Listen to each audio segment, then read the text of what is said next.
Welcome to study for success channel. ಈ ಒಂದು ವಿಡಿಯೋದಲ್ಲಿ ಏಜಿಗೆ ಸಂಬಂಧಪಟ್ಟಂಥ ಮೆಂಟಲ್ ಎಬಿಲಿಟಿ ಪ್ರಶ್ನೆಯನ್ನು ಬಿಡಿಸಲಾಗಿದೆ. ತಂದೆ ಮತ್ತು ಮಗನ ವಯಸ್ಸನ್ನು ಕೂಡಿಸಿದರೆ 45 ವರ್ಷ ಆಗುತ್ತದೆ.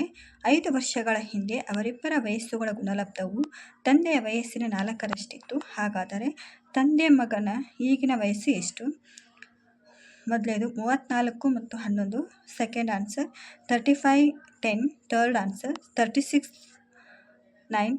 Fourth option 45.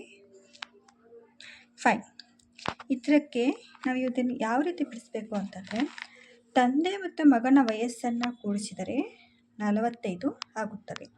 45 ವರ್ಷ ಆಗುತ್ತದೆ. 5 ವರ್ಷಗಳ ಹಿಂದೆ ಅವರಿಬ್ಬರ ವಯಸ್ಸುಗಳ ಗುಣಲಬ್ಧ, ಅಂದರೆ ಅವರಿಬ್ಬರ ವಯಸ್ಸುಗಳ ಗುಣಲಬ್ಧ, ತಂದೆದು ಮತ್ತು ಮಗಂದು ವಯಸ್ಸುಗಳ ಗುಣಲಬ್ಧ ತಂದೆಯ ವಯಸ್ಸಿನ 4ರಷ್ಟಿತ್ತು. ಮಗಂದು 4 ಇದ್ದರೆ ತಂದೆದು 4 ಇರುತ್ತೆ. ಅಂದರೆ ಈಗ 5 ವರ್ಷಗಳ ಹಿಂದೆ, ಈಗ 5 ವರ್ಷ ಆಗಿರೋದ್ರಿಂದ ಪ್ಲಸ್ 5 ಟೋಟಲ್ 9 ವರ್ಷ. ಮಗನಿಗೆ ಈಗ ಎಷ್ಟು ವಯಸ್ಸು ಅಂದರೆ 9 ವರ್ಷ. 9 ವರ್ಷ ಮಗನಿಗೆ ಆಗಿರೋದ್ರಿಂದ ಸರಿಯಾದ ಉತ್ತರ ಯಾವುದಾಗತ್ತೆ ಅಂದರೆ 3 ಆಗುತ್ತೆ. ಇಲ್ಲಿ ನೋಡಿ 11 ಇದೆ, 10 ಇದೆ, 5 ಇದೆ. ಒಂದು ಲಾಜಿಕಲ್ ಆಗಿ ಒಂದು ಬಿಡಿಸಿದಾಗ ಅದಕ್ಕೆ ಸರಿಯಾದ ಉತ್ತರ 9 ಬರುತ್ತೆ.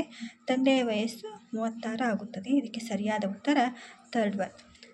ಅದಕ್ಕೆ ಇದೇ ಒಂದು ರಿಲೇಟೆಡ್ ಆಗಿರುವಂತಹ ಒಂದು ಪ್ರಶ್ನೆಯನ್ನು ಬಿಡಿಸಲಾಗಿದೆ. ಈ ಒಂದು ಪ್ರಶ್ನೆಗೆ ಉತ್ತರವನ್ನು ನೀವು ಒಂದು ಕಮೆಂಟ್ ಮೂಲಕ ತಿಳಿಸ್ಬೋದು. ತಂದೆ ಮತ್ತು ಮಗನ ವಯಸ್ಸನ್ನು ಕೂಡಿಸಿದರೆ 46 ವರ್ಷ ಆಗುತ್ತದೆ. ತಂದೆಯ ವಯಸ್ಸಿನ 5ರಷ್ಟಿತ್ತು. ಹಾಗಾದರೆ ತಂದೆ ಮಗನ ಈಗಿನ ವಯಸ್ಸು ಎಷ್ಟು?